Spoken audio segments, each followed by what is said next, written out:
Olá, bom dia. Começa aqui mais uma edição do Eldorado Expresso, trazendo para você os principais destaques das plataformas do Estadão nesta segunda, 4 de maio. Oi, Carol, bom dia. Bom dia, Heisen, bom dia a todos. Começando essa edição falando do novo presidente, né? O novo diretor-geral da Polícia Federal. É o delegado Rolando Alexandre de Souza, que é o número 2 da ABIN, Agência Brasileira de Inteligência. Portanto, o número 2 de Alexandre Ramagem, que foi indicado na semana passada pelo presidente Jair Bolsonaro, mas teve o nome vetado pelo ministro do Supremo Tribunal Federal, Alexandre de Moraes, numa ação movida pelo PDT, o Partido Democrático Trabalhista. Vamos acompanhar ao longo do dia as repercussões dessa nomeação do braço direito daquele que é amigo da família Bolsonaro. O Estadão apurou que há duas preocupações para o presidente Bolsonaro: o inquérito das fake news, né, que está sendo conduzido lá pelo ministro Alexandre de Moraes, também uma outra apuração que é dos atos antidemocráticos, não os de ontem, que a gente vai falar daqui a pouco, mas daqueles realizados no mês passado com a participação do presidente. Ainda nesse âmbito aí, envolvendo Polícia Federal, ocorreu no fim de semana o depoimento do ex-ministro da Justiça, Sérgio Moro, sobre a suposta tentativa de interferência do presidente Bolsonaro na Polícia Federal, depoimento sigiloso, mas o Estadão apurou que ele apontou ministros do atual governo como testemunhas dessa tentativa de interferência e que peritos da Polícia Federal conseguiram lá puxar, resgatar até mesmo conversas apagadas entre ele e o presidente lá no celular. Acompanhe lá no portal do Estadão. O presidente Bolsonaro colocou em dúvida a agressão sofrida por profissionais do Estadão em ato realizado contra o Congresso e o Supremo Tribunal Federal também no domingo lá em Brasília. E disse que se houve, partiu de possíveis infiltrados, né, que inclusive devem ser punidos.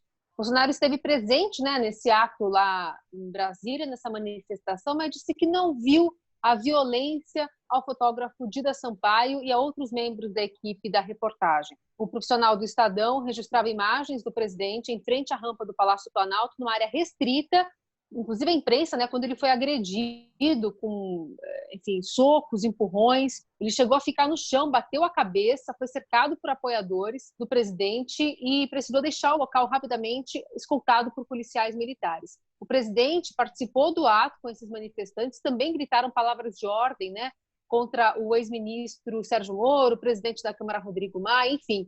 Diversos ministros do Supremo também no fim de semana, partidos políticos, próprio presidente da Câmara, entidades como a Associação Nacional dos Jornais, a Associação Brasileira de Jornalismo Investigativo, enfim, todo mundo rechaçou os ataques, né, promovidos contra o profissional.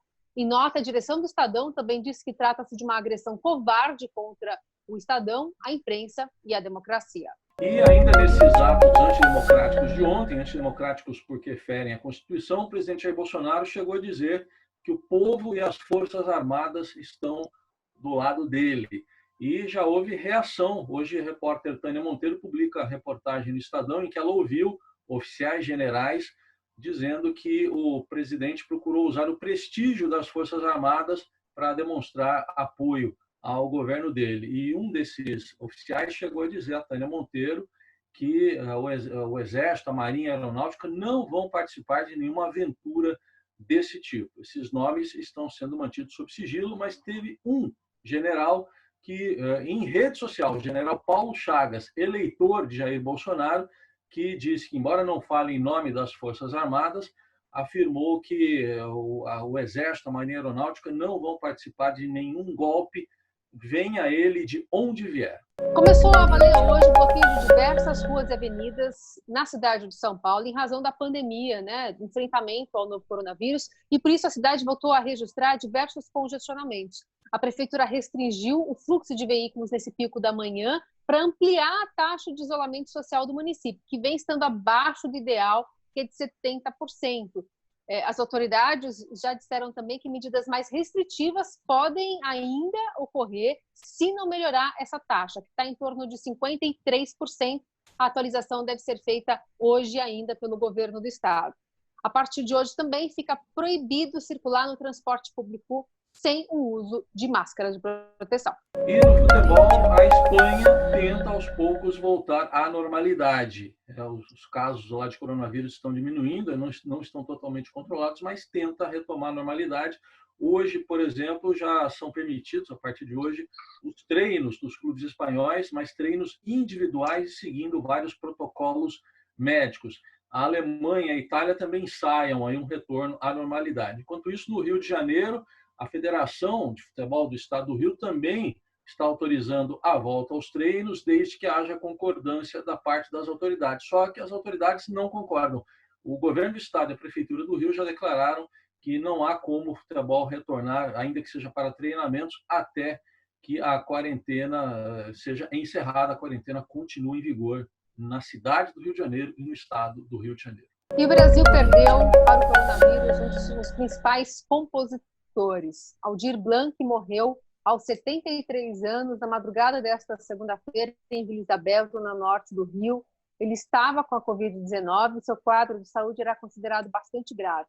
Ele estava internado desde a semana passada em um hospital municipal com infecção urinária, pneumonia. A família se mobilizou para angariar recursos para transferi-lo de lá.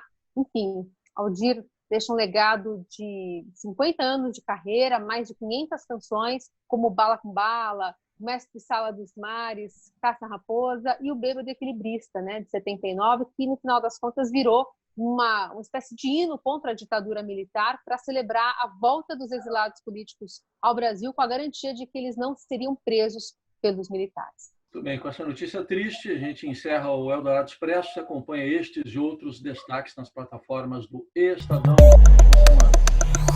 Boa semana.